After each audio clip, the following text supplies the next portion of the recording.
Doctor, are you telling me my husband tried to falsify our baby's DNA test? Olivia Carter's voice trembled as she locked eyes with Dr. Vanessa Reynolds. The sterile white walls of the hospital office seemed to close in around her, the fluorescent lights casting an unforgiving glow over the documents laid out on the desk. Her fingers tightened around the armrest of her chair, knuckles whitening as her breath grew shallow. Dr. Reynolds exhaled slowly, her expression unreadable. Olivia. I've known you for years. I was there through every injection, every failed round of IVF, every tear you shed in this very hospital. I need you to listen to me carefully. She tapped her manicured nails against the paper in front of her, the crisp rustling of the document filling the thick silence. The test results were tampered with. Someone accessed the lab system, altered the data, and tried to make it look like the child you just gave birth to wasn't yours. The words slammed into Olivia like a physical blow. Her vision blurred, a wave of nausea rising in her throat. No. That's impossible. She clutched her baby boy closer to her chest, his tiny form warm against her. He stirred slightly, his little fingers curling instinctively around the fabric of her blouse. This child, this precious life she had fought so hard to bring into the world, how could anyone, let alone Ethan, try to erase him? Dr. Reynolds' voice was calm, but there was a cold fury beneath it. Olivia, someone went to great lengths to do this. And based on the evidence we've gathered, that someone was your husband. The room spun. Olivia sucked in a sharp breath, struggling to process what she had just heard. Ethan? The same man who had held her hand through every painful procedure, who had whispered reassurances into her ear on nights she thought she would never become a mother. The man who had painted murals in their nursery, carefully selecting pastel colors to suit their unborn child? No. This has to be a mistake. She tried to convince herself, but the look in Dr. Reynolds' eyes told her otherwise. The doctor leaned forward slightly, lowering her voice. I need you to stay calm. I know this is overwhelming, but we are dealing with something serious here. This isn't just a matter of trust, Olivia. This is fraud. A crime. And if what we suspect is true, your husband didn't just want to cast doubt, he wanted to destroy you. The weight of those words settled heavily over Olivia. How did this happen? Her voice barely rose above a whisper. Dr. Reynolds hesitated before speaking. Let's start from the beginning. And just like that, Olivia's mind was pulled back to the moment she thought her life was perfect, the moment when she still believed in the man who had vowed to love her forever. Charleston, South Carolina. A city of charm, history, and whispered secrets behind grand antebellum homes. For Olivia Carter, it was the place where she had built a life she thought was perfect, a life that, looking back now, was nothing more than a carefully constructed illusion. It had all seemed so blissful just a few months ago. She could still remember that Sunday morning in late March, when the sunlight streamed through the towering stained glass windows of St. Michael's Church. The air carried the scent of freshly bloomed magnolias as she walked through the courtyard, her emerald green maternity dress hugging her 8 months pregnant belly. Olivia. You look radiant. A warm voice called out. She turned to see Mrs. Henderson, one of the church elders, approaching with a smile. Not long now, the older woman beamed. How are the baby preparations coming along? Olivia smiled, resting a gentle hand on her belly. Almost ready. Just a few last-minute touches in the nursery. Beside her, Ethan Carter stood tall, dressed in a tailored navy suit. His hand rested protectively on the small of her back as he chuckled, exuding the effortless charm that had once drawn her to him. She's being modest. I think we've single-handedly funded every baby store in Charleston at this point. A round of polite laughter followed, and Olivia let herself bask in the warmth of the moment. For 7 years, she had prayed for this child. 7 years of doctor's appointments, injections, disappointments, and heartbreak. And now, finally, she was on the cusp of everything she had ever wanted. As the congregation settled into the pews, the pastor's voice rang through the historic church. Let us bow our heads in prayer, for the blessing of new life. Olivia closed her eyes, feeling the weight of Ethan's hand as he intertwined his fingers with hers. She had never felt more at peace. After the service, they dined at Charleston Grill, a tradition they had upheld for years. Ethan ordered the filet mignon, while Olivia opted for the chef's seafood special, teasing him about his predictable choices. Their conversation drifted to the upcoming birth, hospital bags, last-minute nursery adjustments, baby names. "I trust you completely," Ethan said, reaching across the table to squeeze her hand. "You're going to be an incredible mother." His words made her eyes sting. She had no reason to doubt him then. The rest of the day had been picture-perfect. A stroll down King Street, where Ethan had spent 20 minutes debating over which stuffed animal would be their child's first. He had finally settled on a white rabbit, pressing it into her hands with a grin. "This one. It'll be his first friend." That night, Olivia sat in their bedroom, flipping through the pages of an old scrapbook. Each page held pieces of their journey, sonograms, hospital wristbands, photos of her holding up positive pregnancy tests with tear-streaked cheeks. Ethan had been there through it all. Hadn't he? She closed the album, pressing her palm against her belly. Please, let this happiness last. If only she had known what was coming. The night air in Charleston carried the faint scent of salt from the nearby harbor, a gentle breeze rustling the curtains of the open window. Olivia lay in bed, one hand resting on her belly, the rhythmic movement of her baby bringing her a quiet sense of comfort.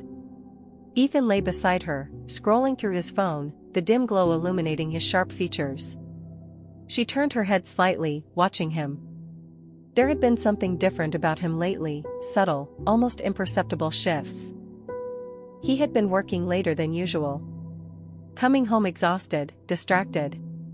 Some nights, he would step out onto the balcony for long phone calls, speaking in hushed tones. When she had asked, he had simply kissed her forehead and murmured, "Just work, sweetheart.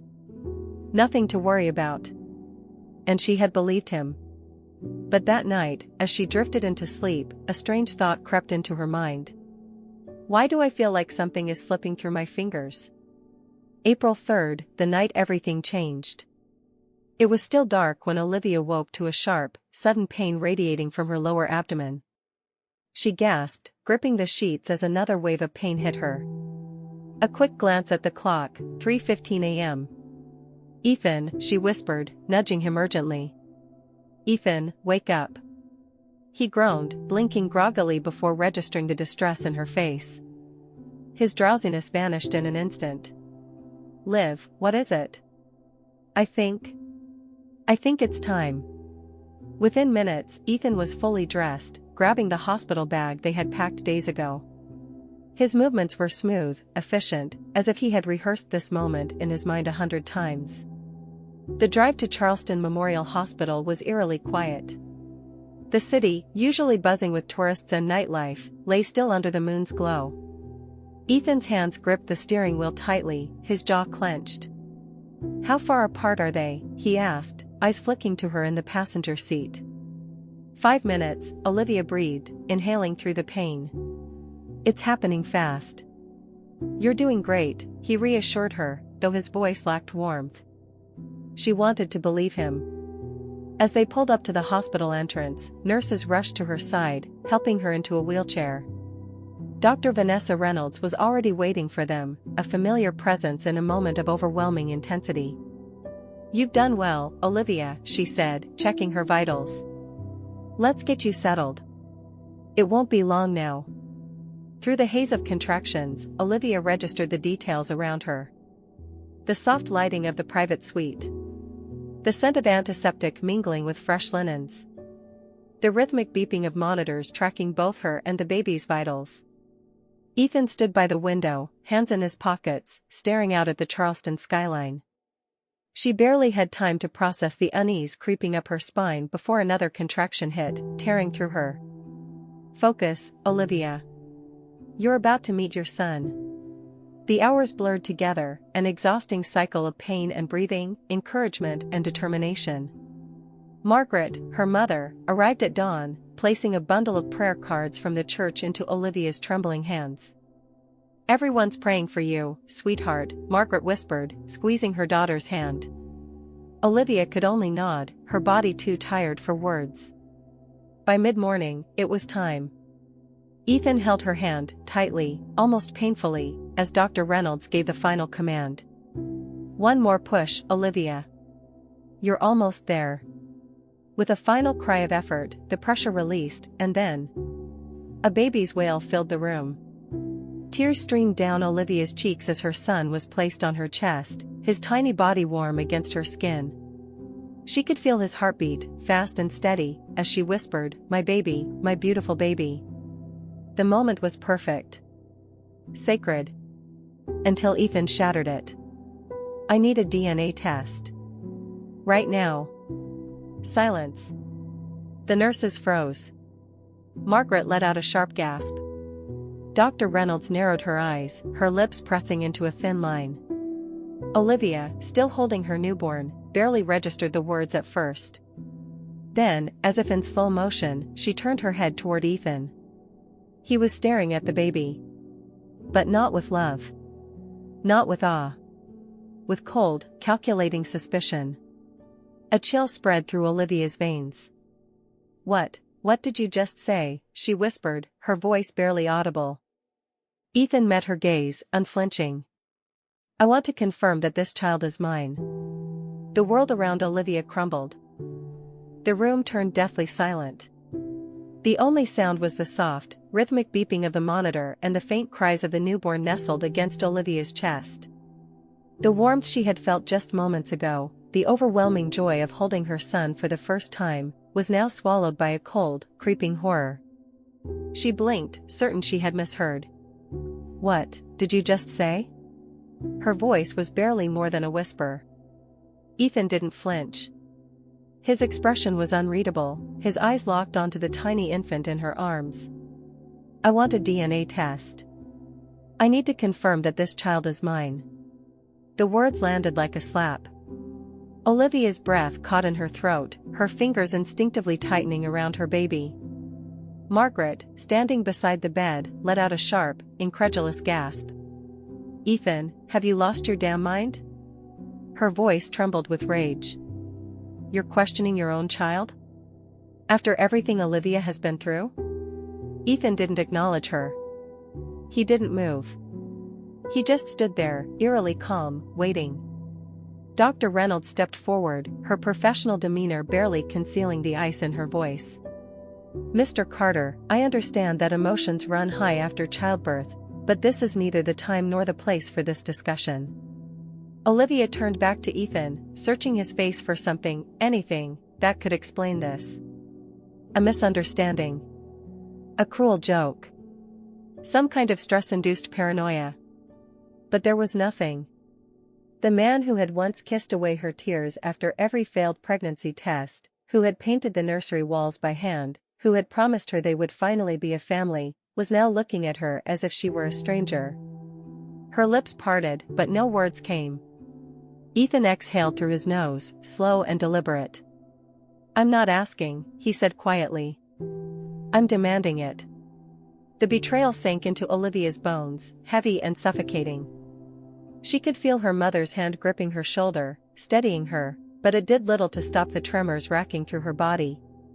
The baby, sensing the tension, whimpered softly, his tiny face scrunching up in discomfort. Olivia instinctively rocked him, her protective instincts roaring to life. Her voice shook, but her words were steady. She swallowed hard, her throat burning. "You're accusing me of something, aren't you?" Ethan didn't answer. He didn't have to. The realization hit her like ice water. He wasn't just asking for a test. He wasn't just doubting. He had already made up his mind. The weight of the moment pressed down on her chest. This wasn't some impulsive request. This had been planned. Her mind raced, grasping for anything that could explain why, after 7 years of heartbreak, after watching her body break down under the strain of fertility treatments, after finally getting the miracle they had prayed for, he would look at their son and see a question mark instead of a blessing. Unless, he wanted to see something else. Her stomach twisted. Dr. Reynolds, still holding the lab chart in her hands, exhaled sharply. Fine. If that's what you want, we'll run the test. But Olivia and the baby need rest. You'll get your results when they're ready, not a second before. For the first time, Ethan's jaw tightened, his fingers flexing at his sides. A flicker of something, annoyance? Frustration, passed through his expression, but he quickly masked it. Of course, he said smoothly, slipping his hands into his pockets. I'll wait. Without another word, he turned and walked out of the room. As soon as the door clicked shut, Olivia's composure shattered. A sob clawed its way up her throat, but she bit it back, holding her baby closer as if she could shield him from whatever storm was brewing outside these hospital walls. Margaret knelt beside her, cupping her face with gentle hands. Sweetheart, listen to me, she whispered fiercely. I don't know what's going on, but I will get to the bottom of this. Dr. Reynolds placed a hand on Olivia's shoulder. We'll take care of the test. But Olivia, something about this isn't right. Olivia knew that. She just didn't know how wrong it truly was. The sterile white walls of the hospital room felt colder now, the warmth that had once filled the space replaced by a suffocating sense of unease. Olivia clutched her newborn son to her chest, pressing her lips against his soft forehead. He had only been in this world for a few hours, and already, he was at the center of something sinister. Margaret stood by the window, arms crossed tightly, her face twisted with fury. That man has lost his damn mind, she muttered under her breath. A DNA test? After everything you've been through? Olivia swallowed hard, her throat raw. She could still hear Ethan's voice in her head, cold and unwavering. I need to confirm that this child is mine. None of it made sense. Dr. Reynolds, ever composed, flipped through the paperwork in her hands. I've already sent the sample to the lab, she said. We'll have results in a few days. A few days. The word sank like lead in Olivia's stomach. She had expected these first moments of motherhood to be filled with happiness, with exhausted laughter, with Ethan's arms wrapped around her as they marveled at the tiny life they had created together. Instead, she was waiting for a test to confirm what should have been unquestionable. The baby stirred against her, his tiny fingers curling against her hospital gown. Olivia forced herself to take a slow breath. And you're sure, she said softly, there's no mistake? The test will show that he's. Dr. Reynolds' gaze softened. Olivia, I was there through every step of this pregnancy. There is no doubt in my mind. And yet, Ethan had planted that doubt anyway. Margaret turned from the window, her expression dark. You need to prepare yourself, she said quietly. For what?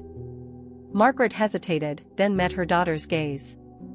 For the possibility that Ethan already knows what the test will say. A chill ran down Olivia's spine. What are you saying? She whispered. I'm saying that this isn't about him wanting to know the truth, Margaret said. This is about him controlling the truth. The word settled heavily between them. Dr. Reynolds hesitated before speaking. Olivia, if there's anything you haven't told me about Ethan, now is the time. Olivia shook her head, her pulse racing. No. He was perfect. He was always perfect. Supportive, loving. He wanted this baby just as much as I did. Dr. Reynolds didn't look convinced. Margaret let out a slow breath. Then tell me, Liv. When did he stop acting like it? The question sent a shiver through her. She hadn't thought about it before, not really. But now, as she sat in that hospital bed, the weight of her mother's words pressing down on her, flashes of the past few months began piecing themselves together. The late nights at work. The sudden distractions. The way he had pulled away just enough for her to notice but not enough for her to question. And then, the way he had looked at their son. Not with awe. Not with love. With calculation. Olivia's grip tightened around her baby. Something was very, very wrong. The hospital room felt like a prison. Olivia barely noticed the soft hum of monitors or the occasional footsteps in the hallway. Her thoughts were trapped in a cycle of disbelief, anger, and something far worse, fear. Ethan knew. The way he had stood there, so unnervingly calm, so prepared, told her everything she needed to know. This wasn't a spur-of-the-moment doubt. This wasn't shock. This was premeditated. And the terrifying part? She had no idea why. Margaret sat beside her, arms crossed, eyes sharp with suspicion. "You need to be careful, Olivia." Olivia looked down at her baby, gently rocking him as he slept. Careful of what? Her mother's lips pressed into a thin line. Of what he's planning. A fresh wave of nausea washed over her. What he's planning. Ethan had always been a calculated man, meticulous in everything he did. His business deals, his public image, his place in Charleston's elite. Nothing was left to chance. So why would he suddenly demand a DNA test unless he already had a plan in place? A plan that required making her look like the villain. Olivia's blood ran cold. Dr. Reynolds, who had remained quiet, exhaled slowly. "I don't want to alarm you, but I did some digging." Margaret straightened in her seat. Digging? Dr. Reynolds placed a tablet on the bedside table and pulled up a document. A lab report. "This is a copy of the original DNA test before it was processed," she explained. "The one I personally verified before it went through the hospital system." Olivia's pulse quickened. "And?" Dr. Reynolds swiped her finger across the screen, revealing another set of data. "This is what was sent back to me after the test was completed." Margaret leaned in, eyes narrowing. Even without medical expertise, it was obvious, the two results didn't match. "What the hell?" Margaret whispered. Olivia's grip on her son tightened. "You're saying, someone changed the results?" Dr. Reynolds nodded. "Yes. And it wasn't a mistake."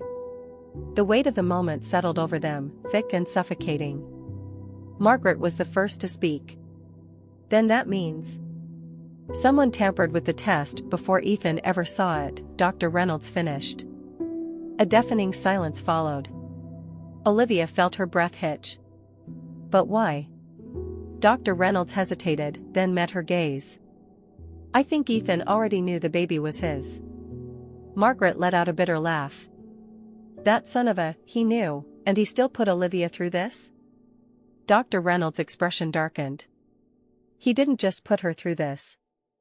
He made sure there would be evidence that could be used against her." Olivia's heart pounded. "Against me?" Margaret inhaled sharply. "Oh, God." Dr. Reynolds leaned forward, lowering her voice.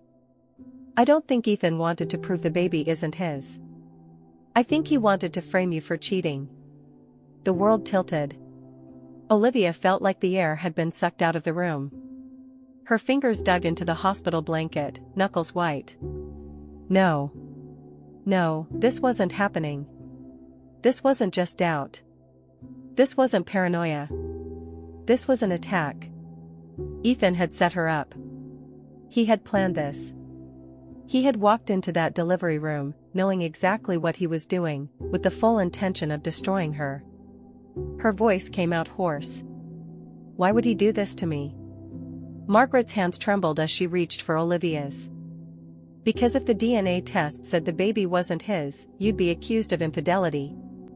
Olivia's stomach churned. "He'd have the perfect reason to divorce you," Dr. Reynolds added.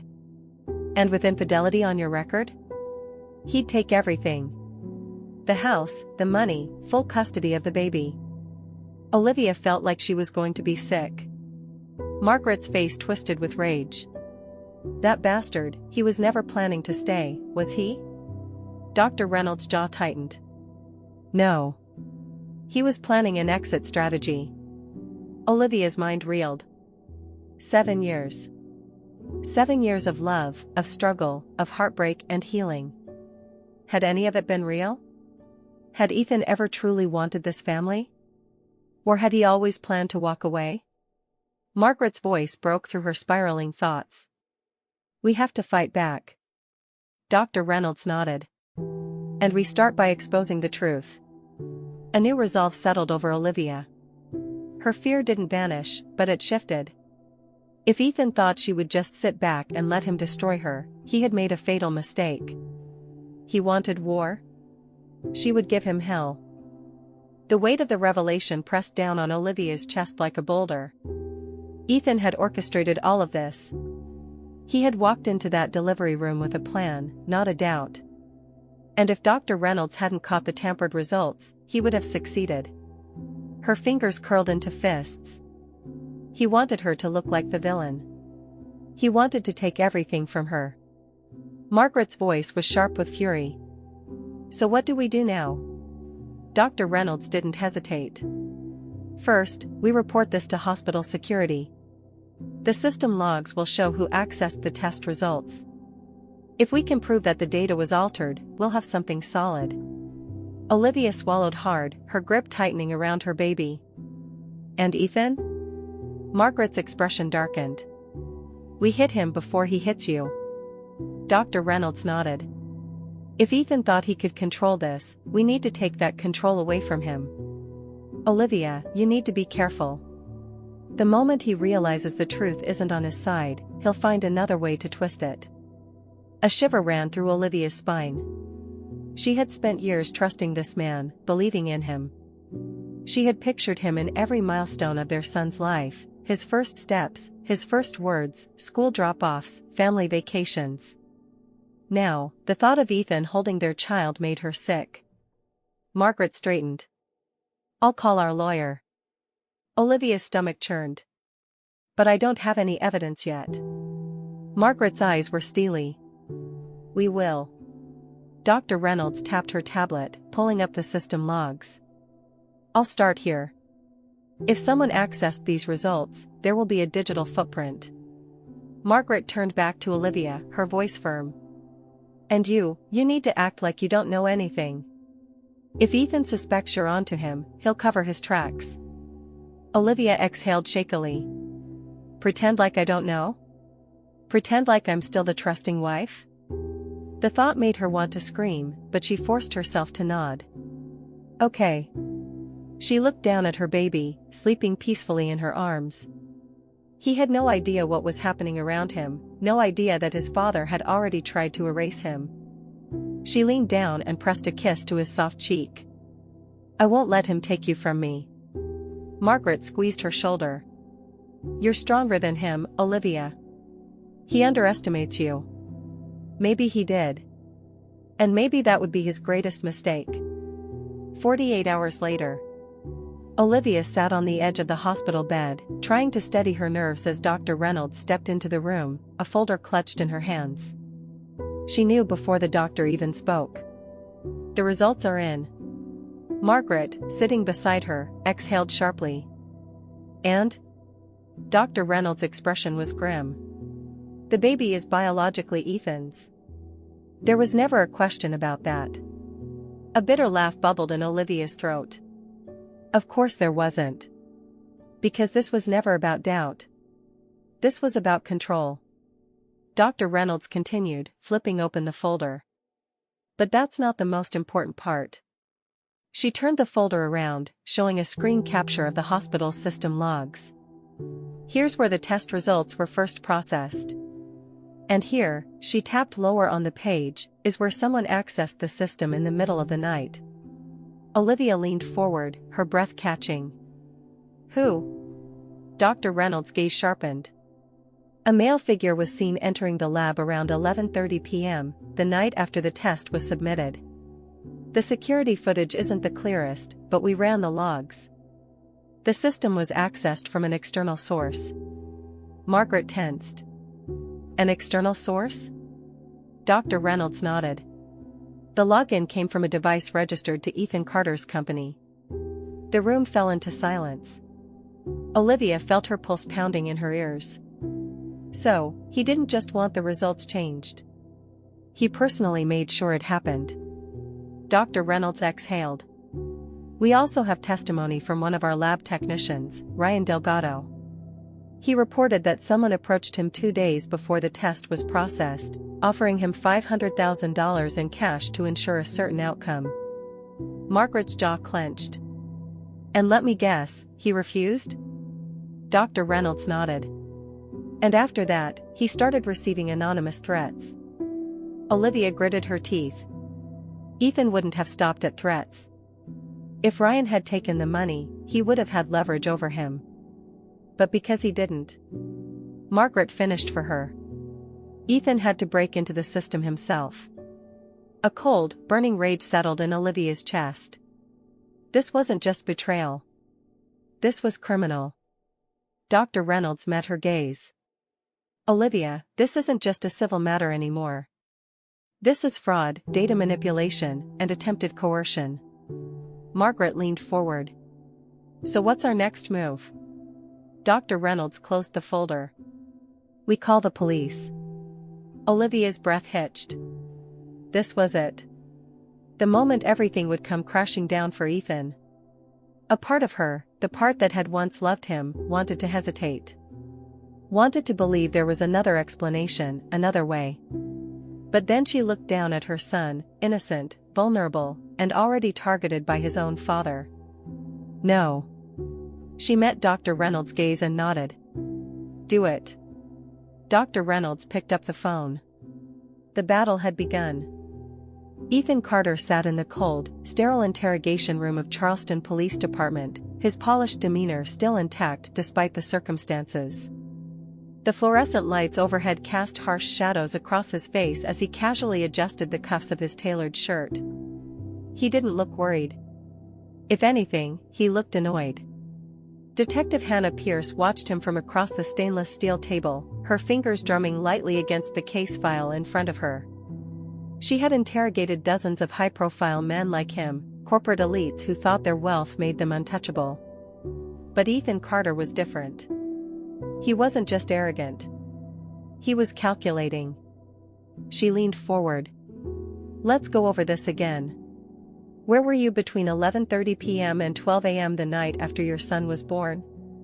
Ethan exhaled sharply through his nose, feigning boredom. At home.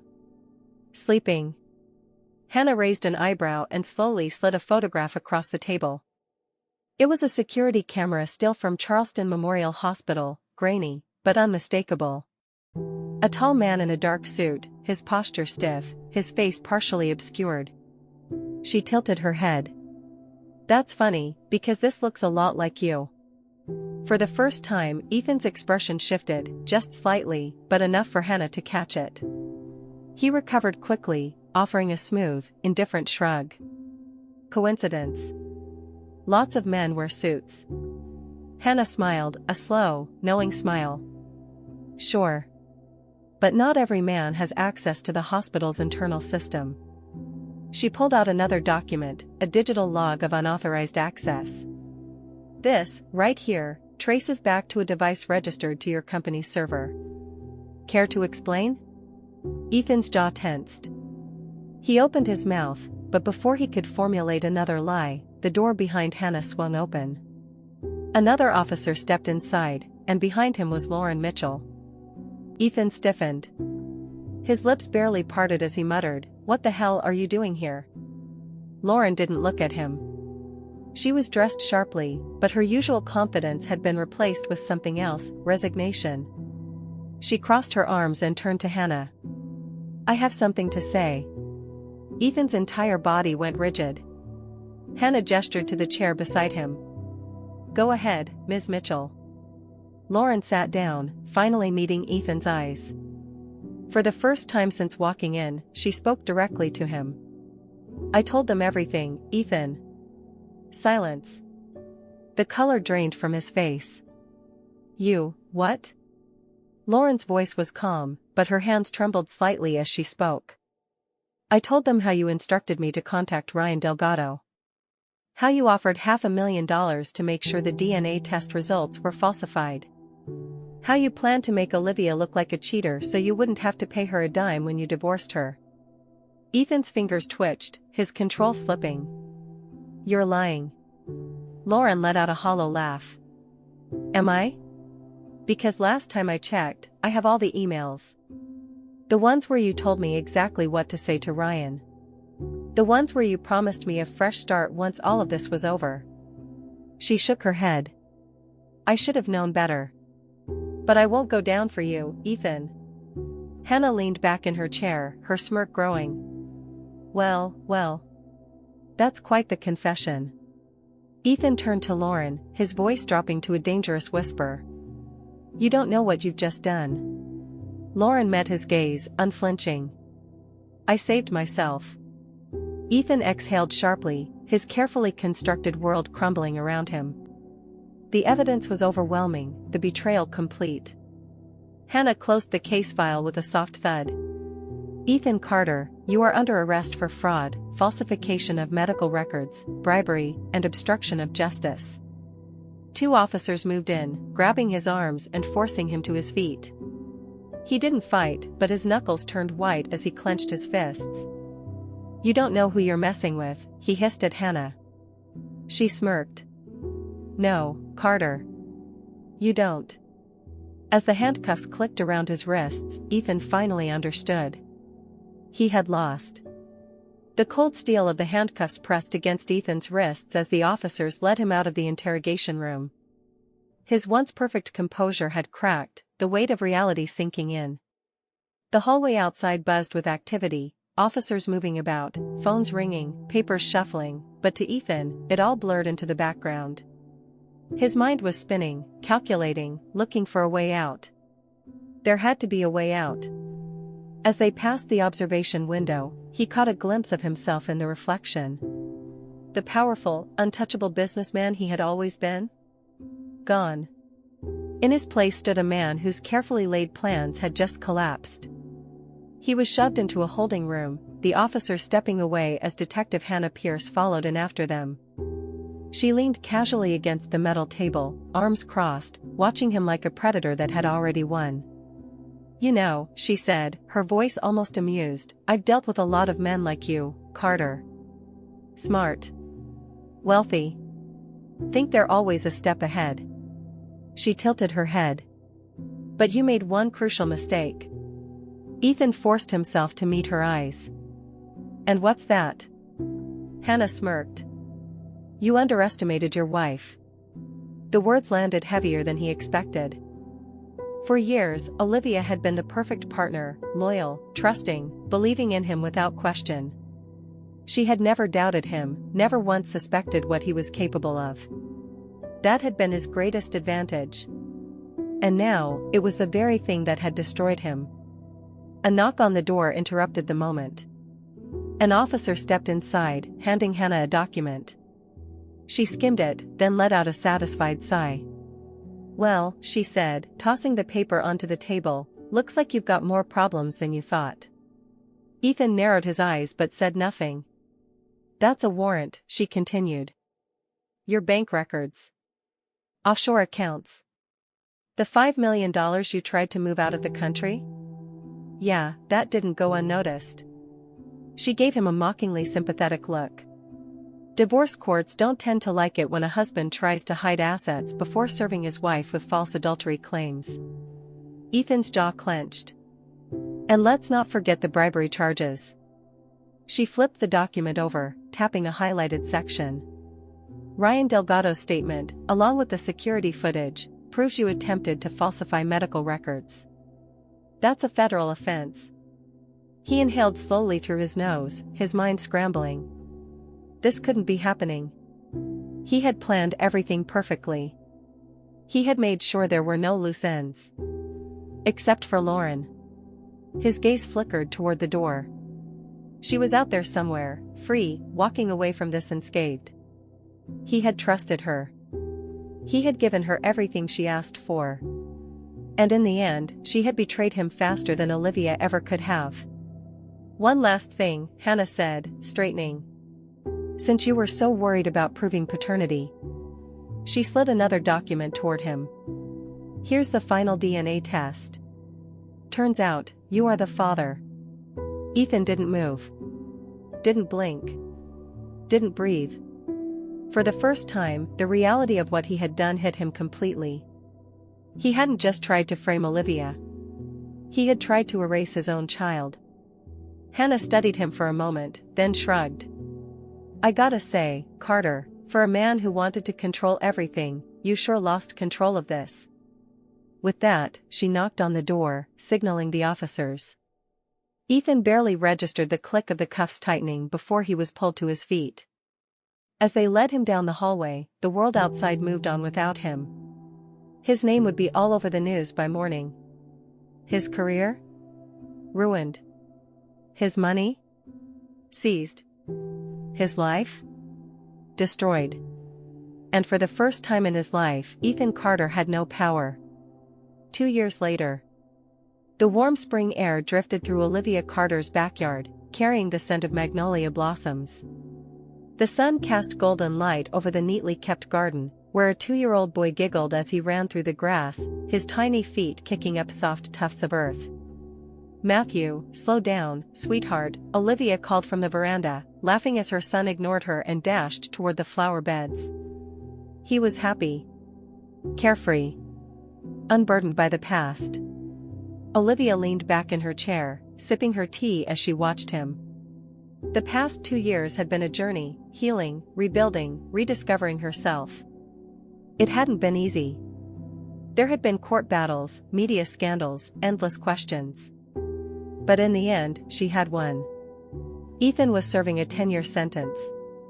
His company had cut all ties with him, his name had been dragged through every newspaper in Charleston, and he had nothing left. Lauren had disappeared, rumors said she had moved to Miami, starting over somewhere far away from the mess she had helped create. And Olivia? She was finally free. Margaret stepped onto the veranda, a knowing smile on her lips. He's got your stubbornness, you know. Olivia smirked. God help me. Matthew stumbled, then picked himself up with a determined little huff. Olivia's heart swelled. She had been afraid once. Afraid that Ethan had taken too much from her, that she wouldn't be able to rebuild. But sitting here, watching her son, she knew the truth. She hadn't lost anything. Ethan had. She set down her cup and stood, stepping into the sunlight as Matthew ran toward her, his arms outstretched. She lifted him easily, spinning him around as his laughter filled the air. For the first time in years, she felt light. She pressed a kiss to her son's forehead, then whispered, "You tried to destroy me, Ethan. But in the end, you only destroyed yourself." The wind rustled through the trees, the scent of spring thick in the air. And with that, Olivia Carter walked forward, never looking back.